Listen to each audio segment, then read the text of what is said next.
बच्चों, अभी तक आपने concave mirror and convex mirror study कर लिया है।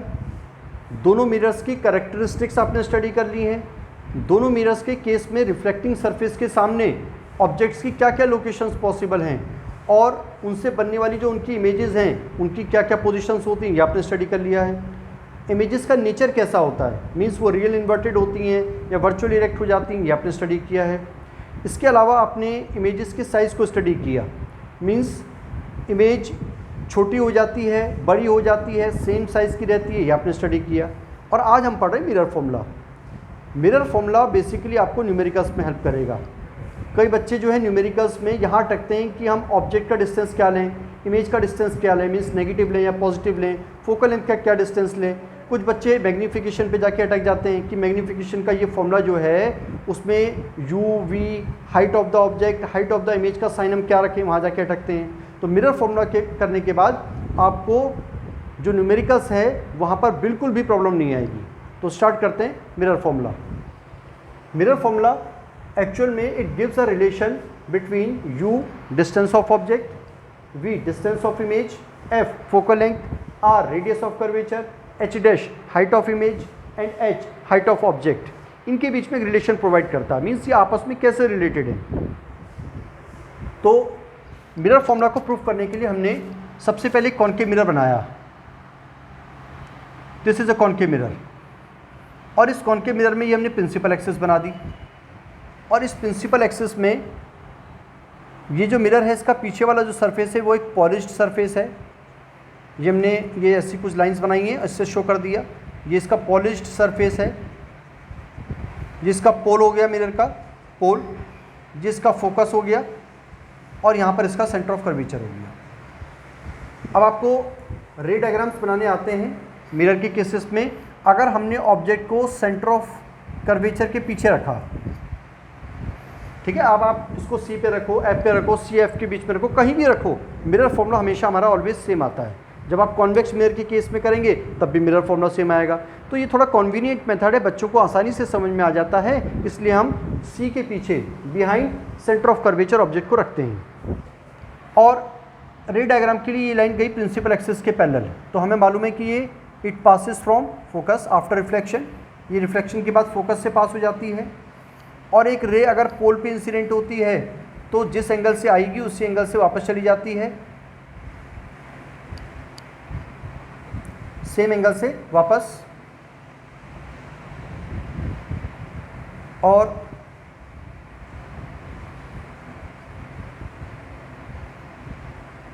अगर हम एक रे को सी से पास कराते हैं सेंटर ऑफ कर्वेचर से, तो without any deviation it retraces its original path. ये अपने ओरिजिनल पाथ को रिट्रेस कर लेती है।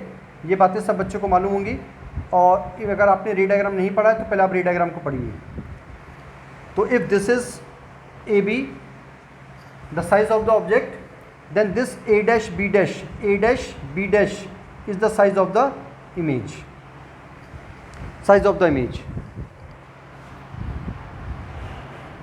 एक रे प्रिंसिपल एक्सिस के पैरेलल तो फोकस से पास हो गई, सेंटर ऑफ कर्वेचर तो विदाउट एनी डेविएशन अपने ओरिजिनल पाथ को रिट्रेस कर लेती है, जिस पाथ से आई उसी पाथ से वापस।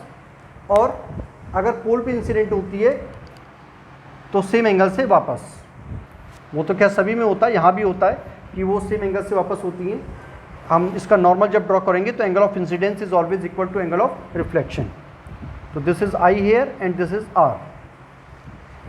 सबसे पहले हम इतने इस ट्रायंगल को देखा, इन triangle A B and C, A B C and triangle A dash B dash C. ये these two triangles are similar here. Similar दो ट्रायंगल्स को आपको प्रूफ करना आता है। हमने इसको ए सिमिलरिटी से प्रूफ किया, लेकिन हमें वहाँ डेरिवेशन में लिखने की ज़रूरत नहीं है। हमने देखा कि इस ट्रायंगल में this angle is of 90 degree and this one is also of 90 degree and this angle is equal to this angle, vertically opposite angle each 90 degree. और by A similarity this two triangles are similar. तो हमने सीधा लिखा इसको as triangle A B C and triangle A dash B dash C, A dash B dash C are similar. If these two triangles are similar, अगर दो triangle similar होते हैं तो उनकी कॉरस्पॉन्डिंग साइड्स का रेशियो कैसा होता है, सेम। तो हमने इसके लिए height A B, therefore its height is A B here and its height is A dash B dash. इसी तरीके से हमने इस ट्राइंगल की ये साइड ली सी बी और ये क्या है, C B dash. C B और सी बी डैश का रेशियो सेम होगा। If two triangles are similar then the ratio of their corresponding sides is equal. उनकी कॉरस्पॉन्डिंग साइड्स का रेशियो सेम होता है। फिर एस ट्राइंगल, सीधा लिख लेते हैं इसको भी हम, as triangle A B P, A B P and triangle A dash B dash P, A dash B dash P are similar. If these two triangles are similar, then the ratio of the corresponding sides of these two triangles will again be same. तो हमने इसकी ली height A B, therefore its height is A B here. Height is A B, its height is A B and its height is a dash b dash. और ये इसका distance हम लिया हमने बीपी, बीपी, लेकिन आपको मालूम है कि all the distances are always measured from pole, तो आप इसको पीबी लिख लोगे तो बेटर रहेगा, पीबी। और इस वाली ट्रायंगल की साइड कौन सी वाली, पीबी डैश, पीबी डैश। पहले हमने इस ए बी पी ट्रायंगल की हाइट ली ए बी और इसकी हाइट जो इस ट्रायंगल की A dash B dash P की जो हाइट है this is A dash B dash. फिर हमने इसका बेस लिया कितना, बीपी या पीबी, और इसका बेस क्या हो गया, पीबी डैश और बी डैश पी। अब अगर आप इन दोनों इक्वेशंस को कंपेयर करते हैं from first and second, from first and second, तो इसकी जो लेफ्ट हैंड साइड है और इसकी जो लेफ्ट हैंड साइड है बोथ आर सेम हियर, तो it means RHS will also be equal. और इसको हम लिख लेते हैं सी बी अपॉन में C B dash is equal to P B upon P B dash. Now ये हम जितने भी डिस्टेंसेस हमारे पास हैं C B dash, P B dash, हम सब इनको पोल से फाइंड करते हैं। तो हमने क्या किया, हम सभी डिस्टेंसेस को इस तरीके से कन्वर्ट कर रहे हैं कि हमारे पास डिस्टेंसेस सारे पोल से आ जाएं। तो देखो आप सी बी को देखो, आप सी बी, इस सी बी की जगह आप क्या लिख सकते हैं, P B minus P C, P B minus P C, क्या लिख सकते हैं आप, P B minus P C. और ये सी बी डिस्टेंस को आप क्या लिख सकते हैं, सी बी डैश को P C minus P B dash, P C minus P B dash लिख सकते हैं। मीन्स पी सी से हमने पी सी डिस्टेंस में से पी बी डैश माइनस कर दिया तो क्या आ जाएगा आपके पास, सी बी डैश आ जाएगा। और ये तो ऑलरेडी पोल से मेजर्ड है, P B and P B dash, ये तो ऑलरेडी पोल से है। अब थोड़ा सा हम इनकी जो टर्म्स हैं you V F R H dash और एच, इनको रिप्रेजेंट कर देते हैं डायग्राम में। आपको मालूम है कि जो ऑब्जेक्ट का डिस्टेंस होता है पोल से, this is called U here. Image का डिस्टेंस जो होता है this is V, this is V. Focus का जो डिस्टेंस होता है from pole this is F, और सी का जो डिस्टेंस होता है from distance of C from pole is R, और रेडियस ऑफ कर्वेचर। ये डिस्टेंसेस आपको मालूम है। अब इन डिस्टेंसेस को हम यू वी एफ और आर की टर्म्स में कन्वर्ट कर लेते हैं। तो देखो आप पी बी डिस्टेंस क्या है, पी बी, तो पी से लेकर बी तक का जो डिस्टेंस है यू है। और आपको साइन कन्वेंशन के बारे में मालूम है, जब हम डिस्टेंस इंसिडेंट रे के अलोंग मेजर करते हैं तो पॉजिटिव, और इंसिडेंट रे के अगेंस्ट मेजर करोगे आप, इंसिडेंट रे तो ऐसे जा रही है और आप ऐसे मेजर कर रहे हो इधर को लेफ्ट में, तो डिस्टेंस कैसे रखेंगे हम, नेगेटिव में। इट मीन्स जब हम पी से लेकर बी तक का जो डिस्टेंस मेजर करेंगे वो ऐसे आएगा, और इंसिडेंट रे ऐसे आ रही है सारी, रिफ्लेक्टिंग सरफेस जिधर होगा उधर की डायरेक्शन में तो इंसिडेंट रे जाएंगी ना। तो ये जो डिस्टेंस है पी से बी तक, ये यू तो है लेकिन साइन कौन सा आएगा, minus of you, minus you. ये बात आपको समझ में आ रही ना। तो डिस्टेंस हम कैसे मेजर कर रहे हैं, अगेंस्ट द इंसिडेंट रे। और पीसी को देखो आप, पीसी माइनस फिर PC, P से लेकर C तक का distance, this is R radius of curvature. और ये जो डिस्टेंस हम मेजर कर रहे हैं ये भी इंसिडेंट रे के अगेंस्ट मेजर कर रहे हैं, तो this is also in negative -R। PC आपने मेजर कर लिया, this is -R here, -R minus PB dash. PB dash कितना होगा? PB डैश किसका डिस्टेंस है? ये इमेज बनी है, पोल से इमेज का डिस्टेंस। फिर आपको डिस्टेंस ऐसे मेजर करना है और ये डिस्टेंस क्या है? V, तो दिस इज अगेन -V। फिर आप रखिए PB का डिस्टेंस, PB कितना हो जाएगा? PB U, और U किस में आएगा? माइनस में, तो this is again in minus. और PB dash distance of image, तो ये डिस्टेंस फिर कैसे आएगा? माइनस में। तो यहाँ तो माइनस से माइनस आपका कैंसिल हो गया। अब आप देखिए ये आ जाएगा आपके पास, ये आया -U + R -U + R upon -R + V -R + V, और this is equal to U/V here.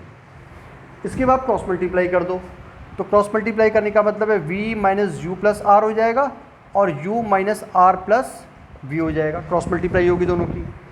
तो ये हो जाएगा -UV + VR -UR + UV -UR + UV। अब इसमें ये जो UV है और ये जो UV है इसको आप एक तरफ कैरी कर लो क्योंकि दोनों लाइक टर्म्स हैं। VR + UR, इस UR को हम लेफ्ट में ले आए और इस -UV को हम ले गए राइट में, तो दिस इज UV + UV। तो VR + UR is equal to twice of UV आ गया, ट्वाइस ऑफ UV। अब आपने क्या करना है? दोनों तरफ डिवाइडेड बाय UV करना है, मतलब UV से दोनों तरफ डिवाइड करना है। तो अगर आप इसको UV से डिवाइड करते हो, इसको भी करते हो और इसको भी करते हो, तो आपका UV से तो UV हो गया इधर कैंसिल, इधर U से U कैंसिल और इधर V से V कैंसिल। तो ये हमारे पास आया 1/U + 1/V is equal to twice of sorry ये बचा हमारे पास R/V, R/U + R/V is equal to 2 बच गया। इधर से आप R को कॉमन ले लीजिए। अगर आप R को कॉमन लेते हैं, मैं इसको यहाँ लिख देता हूँ, अगर आप R को कॉमन लेते हैं तो R कॉमन लेने के बाद बचा 1/U + 1/V which is equal to 2। तो 1/U + 1/V is equal to twice 2 में R आ गया। R कहाँ जाएगा? डिवीजन में आ जाएगा। अब रेडियस ऑफ कर्वेचर और फोकल लेंथ के में आपको रिलेशन पता है that radius of curvature is twice of its focal length. तो हमने R की जगह क्या डाल दिया? Twice of F। तो ये आया आपका 1/U + 1/V is equal to twice upon 2/ट्वाइस ऑफ फोकल लेंथ। 2 से 2 क्या हो गया? कैंसिल। तो this is the mirror formula.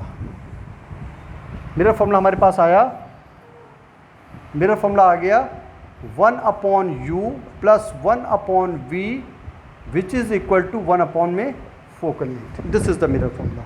और आप कॉनकेव मिरर, कॉन्वेक्स मिरर कहीं भी यूज़ करेंगे, यही मिरर फॉर्मूला हमारा यूज़ होगा।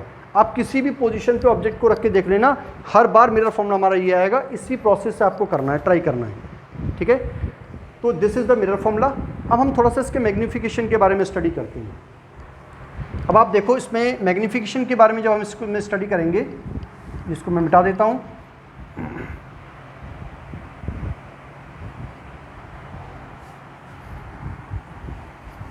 मैग्नीफिकेशन का मतलब होता है, मैग्नीफिकेशन मीन्स, मैग्नीफिकेशन का हिंदी में मीनिंग होता है विस्तृत। मैग्नीफिकेशन में हम पढ़ेंगे जो इमेज जो बनेगी उसका जो साइज़ है वो कितना छोटा हो जाएगा, times the image is reduced और इंक्रीज्ड, कितनी बढ़ गई है या कितनी घट गई है। जो इमेज है वो कितनी बड़ी है ये नहीं बताएंगे हम, कितने गुना बढ़ गई है, times the image, the size of image times the size नहीं लिखेंगे, times the image is reduced और इंक्रीज्ड। इमेज कितनी बढ़ गई है, कितने गुना बढ़ गई है और कितने गुना घट गई है, मीन्स जो ऑब्जेक्ट का जो साइज़ है उससे कितनी बड़ी हो गई, कितने गुना उससे बड़ी हो गई है और कितने गुना उससे छोटी हो गई है। क्योंकि मैग्नीफिकेशन में जब हम मैग्नीफिकेशन का फॉर्मूला लगाते हैं, और मैग्नीफिकेशन एक्चुअल में यूनिटलेस क्वांटिटी है, it is a pure number, unitless quantity. तो अगर हमारी मैग्नीफिकेशन 3 आई तो 3 में कोई यूनिट नहीं लगेगी, सेंटीमीटर, मीटर, ऐसी कोई यूनिट नहीं लगेगी। तो आपको क्या करना पड़ेगा, आपको ये वो जो मैग्नीफिकेशन आएगी वो हमें बताएगी कितने गुना बढ़ गई या कितने गुना घट गई। इसको हम करते हैं, आपके इसके बाद समझ में आ जाएगा अच्छी तरीके से। तो मैग्नीफिकेशन का फॉर्मूला है, magnification is given by, magnification is denoted by small m। This is height of image upon height of object. It means magnification is the ratio of height of image to the height of the object. और height of the image को हम denote करते हैं h dash से, और height of the object को हम denote करते हैं only h से।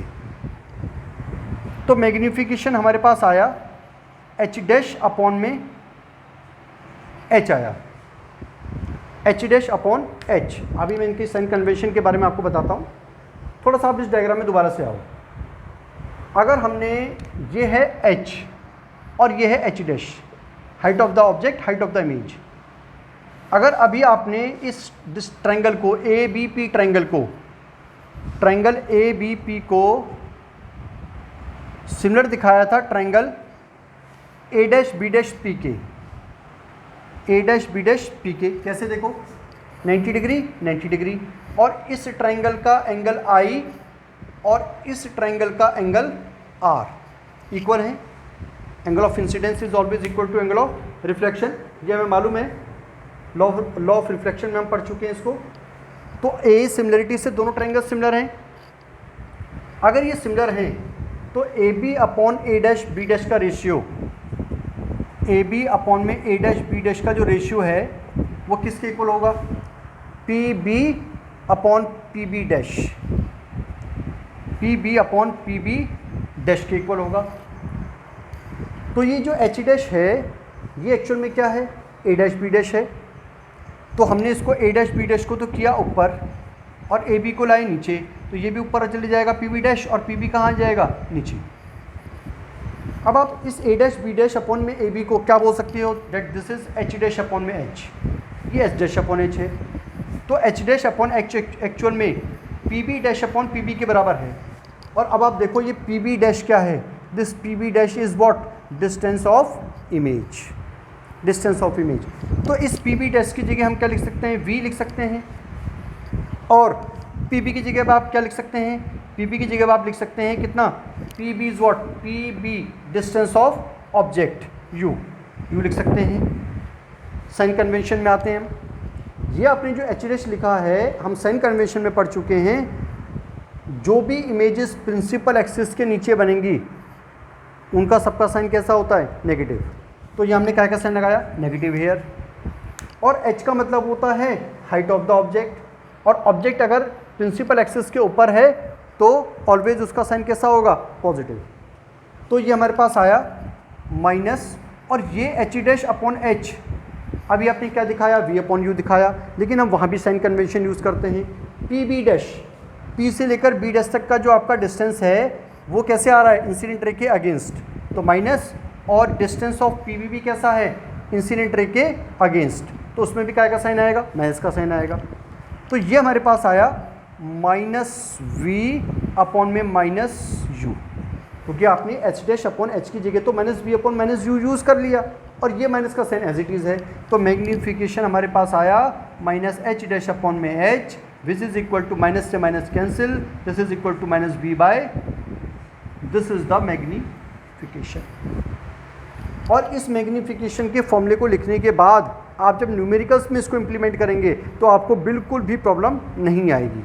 H डैश अपॉन H की जगह V अपॉन U कैसे आ गया, देखो अगर आप में कई चीज़ें कई तरीके से न्यूमेरिकल्स को उसमें दे सकते हैं। जैसे इन्होंने बोल दिया कि मैग्नीफिकेशन हमें गिवन है और ऑब्जेक्ट का साइज हमें गिवन है, h गिवन है, मैग्नीफिकेशन गिवन है और ऑब्जेक्ट का साइज गिवन है। तो आप इसमें पूछा आपसे v निकाल लो, डिस्टेंस ऑफ द, और ये बता दो इमेज क्या होगी। तो आप क्या करोगे, देखो यहाँ से पहले आप h डैश निकाल लोगे इन दोनों रिलेशन से, h डैश भी आ गया, h भी आ गया, आपके पास ऑब्जेक्ट का डिस्टेंस भी है, v निकल जाएगा।